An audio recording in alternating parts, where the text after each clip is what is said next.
Hello everyone, welcome to Career पाठशाला where your career is my responsibility। तो बच्चों आपने इनइक्वालिटी की वीडियो देखी, आपने क्वेश्चंस के लिए दूसरे पेज पे हमारे गए, दूसरे यूट्यूब चैनल पर, वहां भी आपने देखा। अब जो सवाल है कि हम अगला टॉपिक अब क्या पढ़ने वाले हैं, तो देखो अगर बैंकिंग की पर्पज से हम बात करें, एसबीआई क्लर्क या पीओ के पर्पज से बात करें, तो एक डिस्टेंस एंड डायरेक्शन टॉपिक है जो कि हमारा 3 से 5 नंबर का ही आता है। अब उसे शुरू करने से पहले मेरी आपसे एक रिक्वेस्ट है कि आप लोग ना प्लीज स्किप मत करना, आज की एक भी सेकंड की वीडियो को स्किप मत करना, क्योंकि इनइक्वालिटी की वीडियो में क्या हुआ है कि आपने स्किप किया और थोड़ा सा शायद आपको वहां पे ना कोई कंसेप्ट ऐसा होगा जो छूट गया होगा। तो मैं आपसे एक रिक्वेस्ट कर लूंगा कि आप प्लीज एक भी सेकंड के लिए वीडियो को पॉज ना करें या फिर स्किप ना करें, क्योंकि अगर आपने एक सेकंड कुछ भी सेक्शन अगर हटाया तो कोई ना कोई कंसेप्ट हट जाएगा आपके दिमाग से। क्योंकि देखो आपने जो देखा होगा आज थंबनेल, वो भी क्या कहता है कि आपको पूरे के पूरे कंसेप्ट्स के बारे में आपको डिस्टेंस एंड डायरेक्शन के बताया जाएगा। अगर आप स्किप करते हो बच्चों तो देखो नुकसान हो जाएगा, तो मैं नहीं चाहता कि आपका कोई नुकसान हो यहाँ पर। तो आइए शुरू करते हैं डिस्टेंस एंड डायरेक्शन। तो चैप्टर का आज हमारे नाम है डिस्टेंस एंड डायरेक्शन। अब सबसे पहला सवाल जो दिमाग में आता है प्यारे दोस्तों ये सवाल आता है कि व्हाट इज डिस्टेंस, कि डिस्टेंस क्या होता है, और व्हाट इज डायरेक्शन, कि डायरेक्शन क्या होती है। तो दोस्तों अगर डायरेक्शन की बात करें तो डायरेक्शन आपको पता है कि 4 तरीके की डायरेक्शन होती है, east west north south. But अगर डिस्टेंस की बात करें तो डिस्टेंस क्या होता है। तो डिस्टेंस को आप सिंपल एक लैंग्वेज में बोल सकते हो कि 2 पॉइंट्स के बीच में जो गैप है उसे हम डिस्टेंस बोलते हैं। सिंपल 2 पॉइंट्स के बीच में जो गैप है उसको हम डिस्टेंस बोलते हैं। अब डायरेक्शन किसे बोलते हैं, तो डायरेक्शन को हमेशा आप विद रिस्पेक्ट टू बता सकते हो। जैसे लेट्स सपोज मैं यहां पर खड़ा हूं, आप मेरे सामने खड़े हो, तो आप मेरे रिस्पेक्ट में किसी डायरेक्शन में हो, बट आप किस डायरेक्शन में हो मैं ये नहीं बता सकता। क्यों? क्योंकि देखो आपके उधर अगर कोई बैक साइड, आपके भी उधर कोई खड़ा है तो उसके रिस्पेक्ट में आप किसी और डायरेक्शन में, आपके अगर कोई इधर खड़ा है तो उसके रिस्पेक्ट में आप किसी और डायरेक्शन। तो जब भी हम डायरेक्शन की बात करेंगे तो विद रिस्पेक्ट टू बात करेंगे, ठीक है। अब डायरेक्शंस होती कितने प्रकार की हैं, कितनी कितनी डायरेक्शंस होती हैं उनको समझ लेते हैं। तो हमारे पास जो मेजर है वो 4 डायरेक्शंस होती हैं, north, south, east and west. तो ये जो 4 है ये है हमारी डायरेक्शंस, ठीक है। अब इसको आप ओरिजिन पॉइंट कह लो, सेंटर पॉइंट कह लो, आपको जो कहना है आप कह सकते हो। अब जो दूसरी चीज निकलती है कि ये तो डायरेक्शंस हैं, बट अब आपके दिमाग में आ रहा होगा यार नॉर्थ ईस्ट भी तो कुछ होता है। तो ये जो नॉर्थ ईस्ट है या फिर साउथ ईस्ट, या यहां पर आप बोल लोगे साउथ वेस्ट, और इसे आप बोल दोगे नॉर्थ वेस्ट, तो ये सब जो है हमारी सब डायरेक्शंस है। अब इस सब डायरेक्शन का ना एक रूल है, उसको समझ लेना कि देखो अगर बिल्कुल सीधा इधर जा रहे हो तो ये ईस्ट है, बिल्कुल सीधा ऊपर की साइड जा रहे हो तो वो नॉर्थ है। अगर ईस्ट के हल्का सा भी इधर हल्के से मेरा मतलब है 1 सेंटीमीटर भी अगर आप ऊपर हो, या नॉर्थ से 1 सेंटीमीटर भी आप इधर हो, तो ये पूरा का पूरा जो पोर्शन है यहां से लेके यहां तक, ये पूरा का पूरा जो पोर्शन है वो सब डायरेक्शन के अंदर आ जाएगा और हम उसे बोलेंगे नॉर्थ ईस्ट। पूरी की पूरी डायरेक्शन को हम नॉर्थ ईस्ट बोल देंगे वहां पर, ठीक है। ऐसे ही सेम साउथ ईस्ट के साथ भी जाएगा, same with south west, same with north. तो अगर हल्का सा भी मतलब 1 सेंटीमीटर का भी फर्क है तो इट मींस कि वो जो डायरेक्शन है वो सब डायरेक्शन में जाने वाली, ठीक है। यहां पे तो ये बात आपको यहां पर समझ में आ गई, ठीक है। अब 2 डायरेक्शंस के बीच का एंगल देखो, अगर मैं ऐसे सिंपल बात करूं तो नॉर्थ और ईस्ट के बीच में अगर हम इसको ऐसे निकाल लें कि ये नॉर्थ है और ये ईस्ट है, तो 2 डायरेक्शंस के बीच का जो एंगल है वो 90 डिग्री रहता है। हमेशा 90 डिग्री एंगल रहेगा 2 डायरेक्शंस के बीच में। आप चाहे यहां पे चेक कर लो, ये भी 90, यहां पे चेक कर लो, चाहे आप यहां पे चेक कर लो, तो ये हमेशा 90 डिग्री रहने वाला है, ठीक है। तो इसमें कोई दिक्कत नहीं आनी चाहिए। अभी 90 डिग्री का क्या गेम है वो आगे मैं आपको बताता हूं, ठीक है। तो ये इसमें बेसिकली इतना आपको पता होना चाहिए। अब मैं आपको एक कंसेप्ट बताता हूं, क्वेश्चंस बताता हूं कि क्वेश्चंस आपसे कैसे कैसे पूछे जा सकते हैं, ठीक है। तो ये आज हमारी जो क्लास रहेगी वो बिल्कुल बेसिक रहेगी। ठीक है, चलिए, तो कोई पर्सन है जय, हम मान लेते हैं कि कोई पर्सन है जय और वो ए पॉइंट से चलता है। तो क्वेश्चन में कुछ इस तरीके से लिखा होगा दोस्तों कि फ्रॉम ए जय स्टार्ट्स एंड वॉक्स 10 मीटर और 12 metre, let suppose 12 metre towards east direction. Towards east direction का मतलब है कि ईस्ट की तरफ वो जाएगा, तो ईस्ट जिधर है उधर की साइड वो चलना शुरू कर देगा। ठीक है, तो यहां से हम ईस्ट की तरफ चलते हैं 12 मीटर और हम पहुंच गए बी पर। क्वेश्चन में कहीं लिखा होगा कि after reaching point B he took a right turn. He took a right turn, तो he took a right turn का मतलब है कि यहां से वो राइट लेगा। अब राइट और लेफ्ट में यहां से प्रॉब्लम आ सकती है किसी किसी को, तो आप ऐसे एरो बना लेना, इससे आपको समझ में आ जाएगा फेस है और राइट और लेफ्ट यहां से दिखेंगे। तो वो राइट गया and travels 5 metre to reach point C. तो 5 मीटर चलने के बाद वो सी पर पहुंच जाता है। ठीक है, after reaching point C he took a left turn. अब यहां से लेफ्ट टर्न किधर होगा, इधर, राइट। अगर इधर लेफ्ट टर्न है तो चला कितना है वो भी बताना बहुत जरूरी है, क्योंकि देखो अगर सिर्फ कहा है टर्न लिया है, तो टर्न लेने का मतलब है जैसे लेट सपोज मेरा फेस इधर है और मैंने लिया लेफ्ट टर्न, तो मैं लेफ्ट टर्न लेके सिंपल ऐसे मुड़ सकता हूं। डिस्टेंस जब तक नहीं बताया जाएगा मैं ट्रेवल नहीं कर सकता। ठीक है, तो यहां से इसने लिया लेफ्ट टर्न, अब लेफ्ट टर्न उधर होगा, राइट। अगर आपको प्रॉब्लम आए तो आप ऐसे करके बना सकते हो। लेफ्ट टर्न लिया and travels 10 metre and travels 10 metre to reach point D, right. After reaching point D he travels towards north. He travels towards north, तो अब डी पॉइंट से जो नॉर्थ है वो ऊपर ही होगा।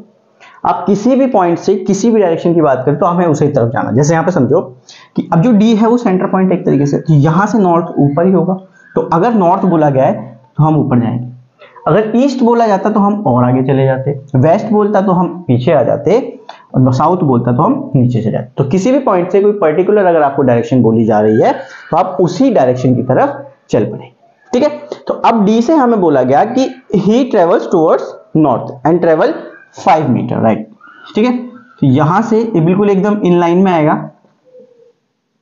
5 मीटर और यहां पर ये ई पे आ जाता है। ठीक है, ई के बाद ही took a right turn and travel 10 metre to reach point F. Let's suppose हमारे सामने बस इतनी सी कंडीशंस थी, हमने ये ड्रॉ कर। अब क्वेश्चन कैसा पूछा जा सकता है हमसे वो समझते हैं। तो नोट कर लेना इस चीज को कि हमसे क्वेश्चन किस किस तरीके से पूछा जा सकता है। एक क्वेश्चन आ सकता है, what is the direction of A with respect to C. कि what is the direction of A with respect to C. देखो हमेशा एक चीज ध्यान रखना कि विद रिस्पेक्ट टू के बाद जो लिखा है उसे हम सेंटर पॉइंट मान, मतलब मुझे सी पे खड़े होकर ए को देखना है तो मैं कुछ इस तरफ देख रहा हूं, राइट। सी पे खड़े होकर मुझे ए की तरफ देखना है, तो अगर ध्यान से समझो तो इधर अगर ऊपर देखता तो नॉर्थ होता, इधर देखता तो वेस्ट होता। तो नॉर्थ और वेस्ट के बीचों बीच है ये, कहीं ये नॉर्थ और वेस्ट के बीचों बीच है, तो मेरा आंसर क्या हो जाएगा, नॉर्थ वेस्ट। मेरा आंसर नॉर्थ वेस्ट हो जाएगा। यहां से अगर आप समझो कि सी अगर सेंटर पॉइंट है तो इधर की साइड नॉर्थ वेस्ट होता है, तो इसका आंसर हो जाएगा मेरा नॉर्थ वेस्ट। लेकिन अगर मैं इसी चीज को उल्टा कर लूं कि C with respect to A, with respect to A means A पे खड़े होकर मैं सी को देखूंगा, तो मैं कुछ इस तरीके से देख रहा हूं, राइट। नीचे की साइड और उधर की साइड, तो नीचे की साइड साउथ, इधर की साइड ईस्ट, दोनों के बीच में साउथ ईस्ट, तो मेरा इसका आंसर क्या हो जाएगा, साउथ ईस्ट। ठीक है, अब सिंपल ये देखें अगर कि ए के रिस्पेक्ट में ई किधर है, तो ई किधर है, बिल्कुल स्ट्रेट लाइन पे है। देखो 5 5, तो ये पूरी एक स्ट्रेट लाइन रही होगी, तो इसका मतलब कि जो ई है वो ईस्ट में है ए के। और अगर हम उल्टा बोल दें कि ए कहां पे है ई के रिस्पेक्ट में, तो आंसर हो जाएगा वेस्ट। तो एक क्वेश्चन तो ये पूछा जा सकता है डायरेक्शन के बेस पे। ठीक है, अब जो दूसरा क्वेश्चन आपसे पूछा जा सकता है, आई होप कि आपको डायरेक्शन समझ में आ गया होगा। तो जैसे ही जिसको समझ में आ गया प्लीज कमेंट कर दें कि हाँ हमें समझ में आ गया, जिससे मुझे ये भी समझ में आ जाए कि आपको समझ में आ रहा है। ठीक है, अब दूसरा टाइप का क्या क्वेश्चन पूछा जा सकता है, दूसरा क्वेश्चन कैसे पूछ सकते हैं, व्हाट इज द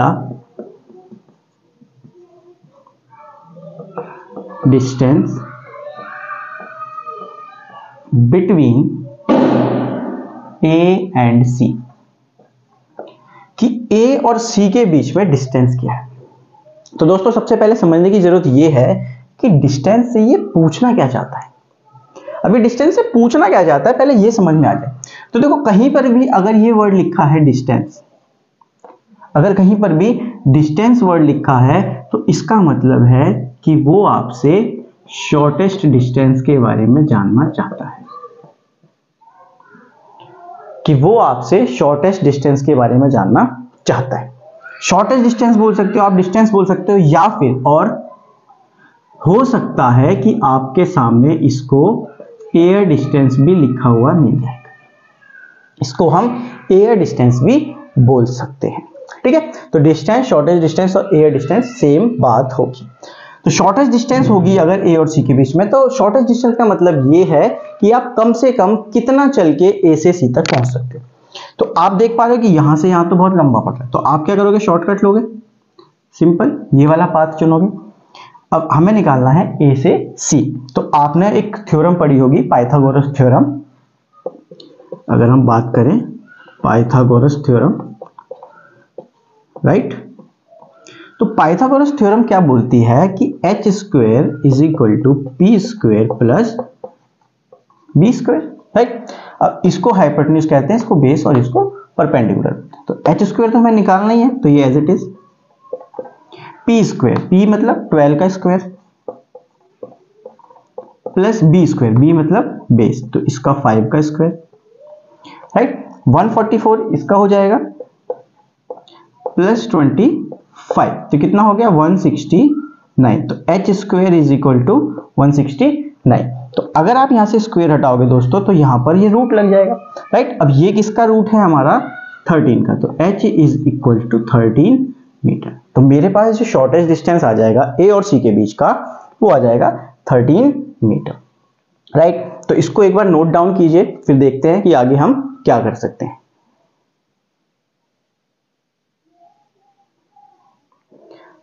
चलिए, आई होप कि आपने नोट कर लिया होगा, पॉज करके नोट कर लो या स्क्रीनशॉट ले लो, जो भी है। इस चीज को समझ लेना बस कि डिस्टेंस का मतलब क्या होता है, डायरेक्शन का मतलब क्या होता है। अब एक और क्वेश्चन कैसे पूछा जा सकता है, what is the total distance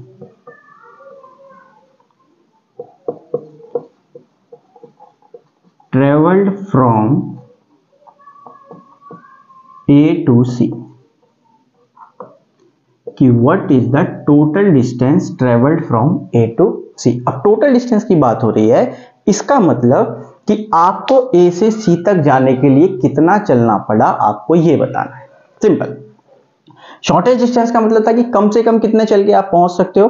total distance का मतलब है कि आप कितना चल के गए हो वहां तक, तो आप कितना चल के गए हो वो निकालना। तो आप पहले ए से बी गए, राइट, तो 12 और ये 5, तो कितना चल के गए आप, 17 मीटर। तो आपका आंसर हो गया 17 मीटर।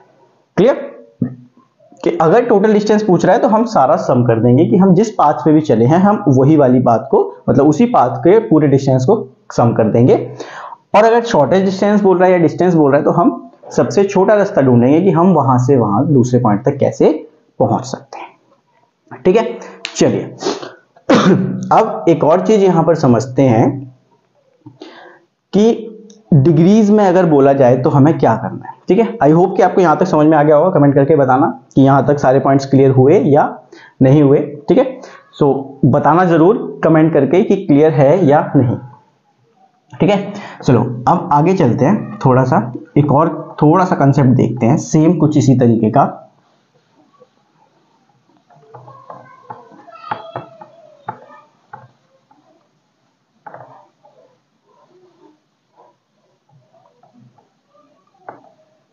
चलो, अब बोला गया, लेट्स सपोज एक ए पॉइंट है, ए से हम बी तक जा रहे हैं, एक पॉइंट है ए, ईस्ट की तरफ बी है। ठीक है, तो हम गए यहां से 10 मीटर ट्रेवल कर पॉइंट बी तक। अब क्वेश्चन में क्या लिखा है कि after reaching point B he took a U turn और 180 degree turn. He took 180 degree turn and travels 15 metre to reach point C. अब भाई यहां तक तो मैं पहुंच गया, चलो ठीक है। अब यहां से 180 डिग्री का टर्न मतलब यू टर्न। यू टर्न का मतलब कि अगर फेस इधर है, अगर फेस इधर है तो यू टर्न का मतलब है कि फेस अब इधर हो जाएगा, राइट। सो 180 डिग्री या यू टर्न का मतलब है कि फेस बिल्कुल अपोजिट हो जाएगा। भाई ठीक है, अब यहां पे जाके जैसे लेट्स सपोज मैं इधर देख रहा हूं, 180 डिग्री का टर्न हुआ तो इसका मतलब मेरा फेस अब इधर हो गया। तो अब जिधर मेरा फेस हो चुका है मैं उधर की साइड 15 मीटर चलना शुरू कर दूंगा, राइट। तो अगर मैं यहां से 15 मीटर इधर चलता हूं तो 10 तो यही आऊंगा और 5 एक्स्ट्रा इधर से इधर आऊंगा पॉइंट सी। तो बी से सी 15 मीटर हो गया, राइट। तो अब यहां पे आपको समझ में आया कि 180 डिग्री को क्या कैसे करना है, ठीक है। तो अगर आप अभी इधर ही चलते चले जाते हो तो 15 मीटर आप यहां तक आ गए। तो अब यहां पे पूछा जा सकता है what is the distance between A and C, what is the total distance travelled from A to C. तो कमेंट करके बताना कि what is the total distance travelled from A to C and what is the distance between A to C. तो दोनों questions का answer आप एक बार comment करके बताना, जिससे मुझे समझ में आए कि आपको कितना समझ में आया है, ठीक है। अब ये तो हो गई बात यहां पे, ठीक है। अब आपको 180 डिग्री टर्न समझ में आ गया, बट अभी और भी तो टर्न्स रहते हैं, और भी तो डिग्रीज हैं, तो उनको समझते हैं, ठीक है। देखो, अगर 180 डिग्री का टर्न लिखा हो कहीं पर या फिर 360 डिग्री का टर्न लिखा हो, इन दोनों टर्न्स के लिए आपको लेफ्ट राइट या क्लॉकवाइज और एंटी क्लॉकवाइज किसी चीज की जरूरत नहीं है। बट अगर इन दोनों के अलावा कोई और डिग्री लिखी है तो आपको वहां पर बहुत जरूरत है कि आपको राइट और लेफ्ट मेंशन हो। जैसे सपोज करो कोई पर्सन इधर की साइड जा रहा है, ईस्ट की साइड जा रहा है, मैंने कहा कि after reaching this point he took a 90 degree turn, he took a 90 degree turn. अब भाई 90 डिग्री टर्न का मतलब तो ये होता है कि या तो इधर जा सकता है या फिर इधर जा सकता है, क्योंकि देखो ये भी 90 डिग्री बन रहा है और ये भी 90 डिग्री बन रहा है। तो भाई मुझे पता होना चाहिए कि 90 डिग्री का टर्न लिया तो राइट में लिया या लेफ्ट में लिया। दोनों में से कोई एक बात मुझे पता होनी चाहिए कि लेफ्ट या राइट। लेकिन राइट और लेफ्ट का मतलब 90 डिग्री होता है, ये 100% है, ठीक है। हमने भी पहले भी समझा था। तो इन दोनों के अलावा अगर आपको कोई भी डिग्री गिवन है, इवन 359 डिग्री भी अगर गिवन है, तब भी आपको चाहिए कि राइट या लेफ्ट या फिर क्लॉकवाइज या एंटी क्लॉकवाइज। क्लॉकवाइज का मतलब होता है राइट टर्न, एंटी क्लॉकवाइज का मतलब होता है लेफ्ट टर्न, ठीक है। तो ये जो दो है हमारे पास, ये हमारे रहते ही रहते हैं, ठीक है। चलिए, तो इन डिग्रीज को आप समझ गए होंगे आई होप, और इन डिग्रीज में आपको समझना है कि किस डिग्री में हमें राइट और लेफ्ट चाहिए और किस डिग्री में राइट और लेफ्ट नहीं चाहिए, ठीक है। तो क्वेश्चंस कुछ इसी तरीके के आपके पास आते हैं। अगर हम बैंकिंग के पर्पज से बात करें, एसबीआई क्लर्क और एसबीआई पीओ के पर्पज से बात करें, तो कुछ इस तरीके के क्वेश्चन हमारे पास आते हैं, ठीक है। चलिए, अब एक चीज और समझते हैं कि हम जो सिली मिस्टेक्स करते हैं वो किस वजह से हो जाती हैं, ठीक है। उन सिली मिस्टेक्स को समझते हुए चलते हैं। अभी क्वेश्चन लिखते हैं, मैं यहाँ पे क्वेश्चन बोलता हूँ आपको, ठीक है। क्वेश्चन लिखने से पहले मैं आपको चीजें बता दूं कि अगली वीडियो में जब हम आएंगे तो उसमें हम डिस्टेंस डायरेक्शन को कंटिन्यू करेंगे और वहां पर हम पढ़ेंगे शेडो का कंसेप्ट और डिग्रीज में जो मूव करते हैं पर्सन उसका कंसेप्ट। बट आज जो है हम उन चीजों पर ध्यान दे लेते हैं जो हम सिली मिस्टेक्स कर देते हैं, ठीक है।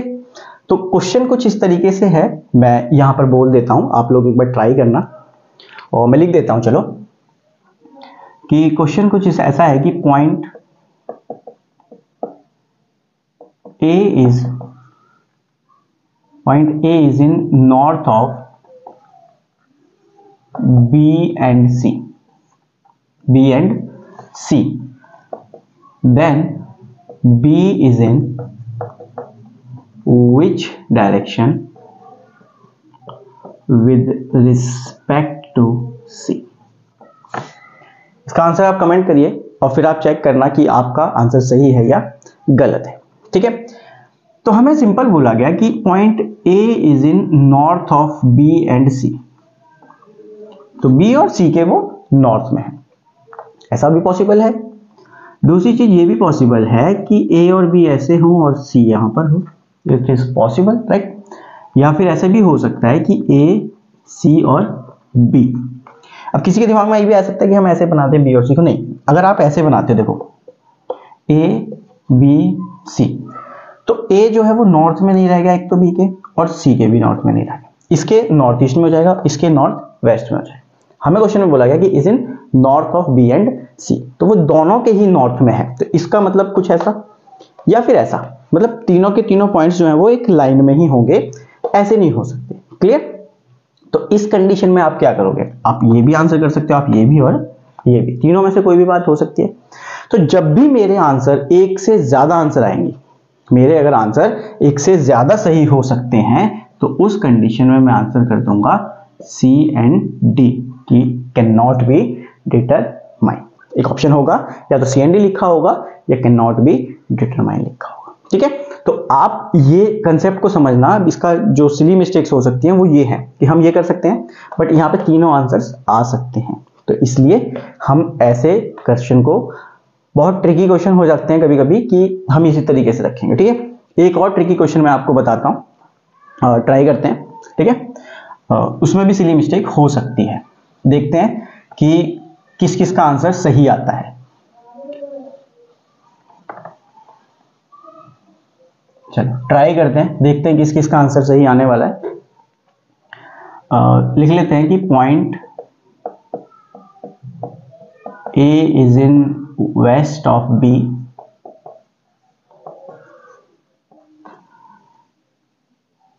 B is in north of C,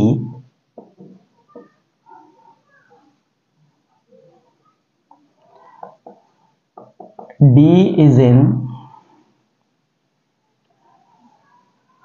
south west of C, so point D is in which direction with respect to A। चलिए इसका आंसर फटाफट से कमेंट कीजिए और देखते हैं किस किस का आंसर सही आने वाला है और किस किस का क्या लॉजिक है इसके पीछे, कि आंसर सही है तो क्यों है, गलत है तो क्यों है। ठीक है, चलो कमेंट करना आंसर को फटाफट से और देखते हैं किसका सही आएगा।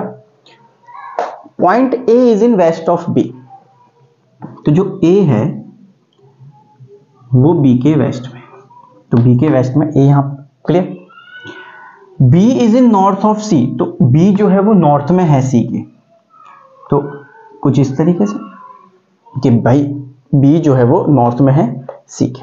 ठीक है, D is in south west of C, तो सी का साउथ वेस्ट इधर, राइट, देखो साउथ वेस्ट इधर की साइड होगा, तो साउथ वेस्ट इधर बना सकते हैं, तो डी इज इन, क्या था, D is in south west of C, तो डी यहां पे आ गया। तो अगर डी यहां पर है तो इस कंडीशन में जो मेरा आंसर हो जाएगा, नीचे क्या साउथ और इधर ईस्ट, मेरा आंसर हो जाएगा साउथ ईस्ट। बट